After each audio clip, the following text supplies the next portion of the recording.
how to start with property investment for beginners.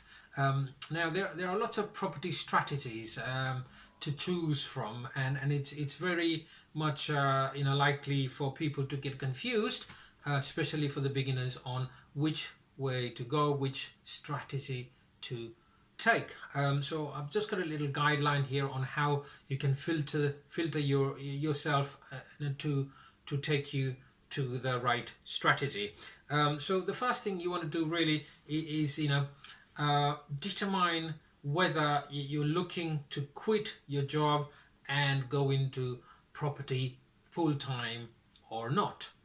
So number one, or are you actually just looking to get some extra money to add to your current salary or your current income? So you're looking for extra salary, extra income, or are you actually looking to move full-time into property investment? Okay, so the two things there, find that out. Are you looking to be hands-on, which is you're directly involved in managing the property, refurbishing the property, or are you looking to be hands-off? So hands-off as in you just want to do the legal works. Of course, if it's on a mortgage, then you'll have to do all the paperwork and all that bits.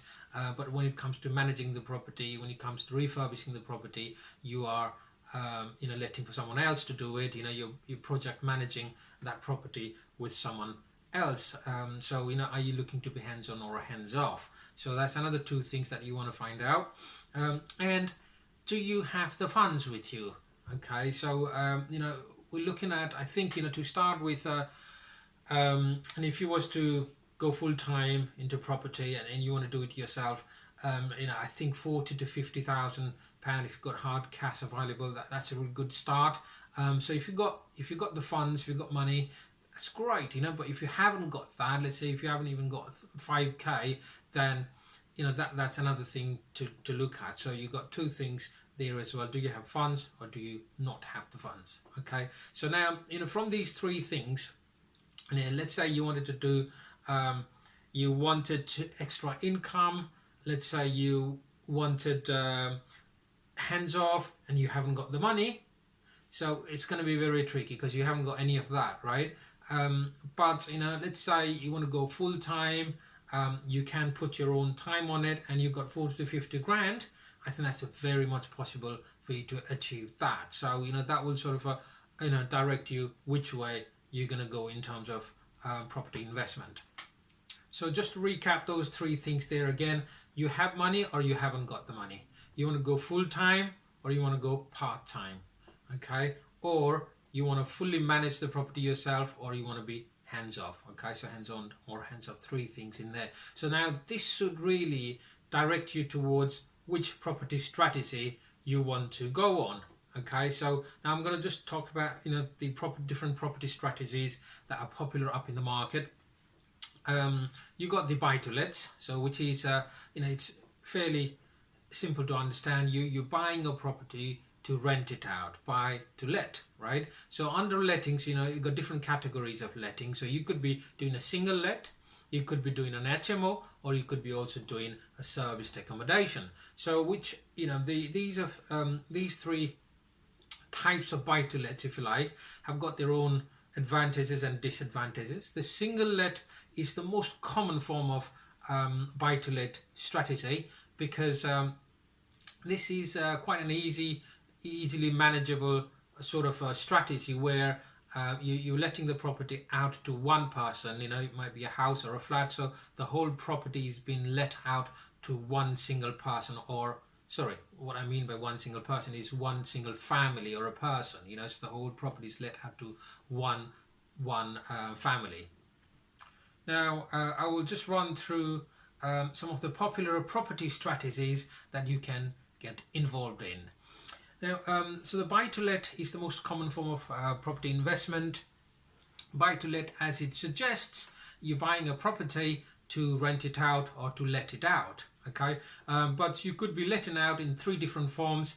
You've got a single let, you've got HMO, or serviced accommodation.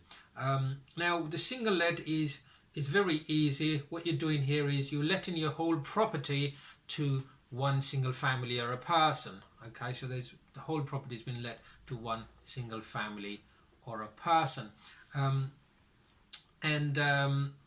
HMO is where, it's a house of multiple occupants, and this is where each room in your house, this is more suitable if you've got a property of 4, or a 5-bedroom. Even 3 is okay, but then in a 3-bedroom HMO will not generate you enough actually return as 4 or a 5. As in this strategy, you're actually letting each room out. The more rooms you've got, the more income you've got. However, at the same time, if you've got too many rooms, then you are actually restricted by too many regulations. So this is where you're renting each rooms to a single person, where they have their own bedroom, and most of the time, you got your ensuite, they have the shower and the toilets, but a shared living space and a shared kitchen. And the last one is the serviced accommodation. This is more like if you like a B&B, or you letting the property out per night. Okay, so this is very, very time consuming, because imagine you're managing the property where every day or every other day you've got a new person coming in. You got to clean the property. It's just like a hotel, and you don't know what kind of people are coming into your property. Some are good, some might damage the property. So each of those 3 things I've got, depending on the level of management, your return also reflects the intensity of management. Okay, so the single let, less management involvement but low return. HMO is in between the serviced accommodation and the single let, HMO being the one if in the right location gives you the best return, but also at the same time very, very management intensive.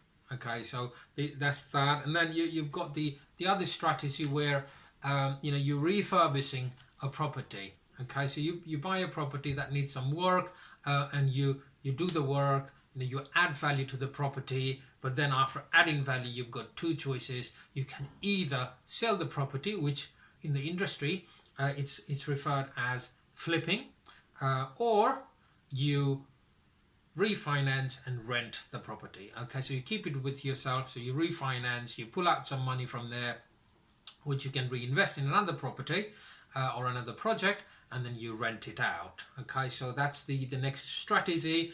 These are the main strategies where your investment, your direct investment money is involved. And there are other property related businesses, but I don't really consider that as an investment. That's more like a property business rather than property investment. Okay, such as you got rent to rent, you got rent to HMO, rent to serviced accommodation, where you're actually renting a property to do either rent it out again, do into HMO, or serviced accommodation, where you do not actually own the property. You're more like managing the property, and you taking the profit, the difference between how much you get in and how much you're actually paying the landlord.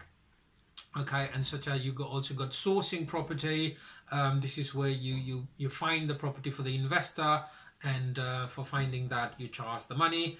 You also got lease options, and you also got packaging, deal packaging. Okay, so these, like I said, I'm not discussing these here, but just let you know that property investment is where you directly invest your money and you own the property. Of course, you don't own the property until you actually paid off the mortgage, but I think you understand what I mean.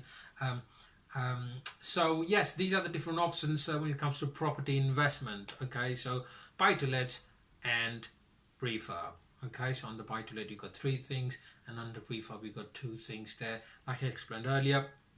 I hope that was helpful. If you've got any questions now, please share your thoughts by commenting on the video there. Thank you for watching, and I'll see you in the next video.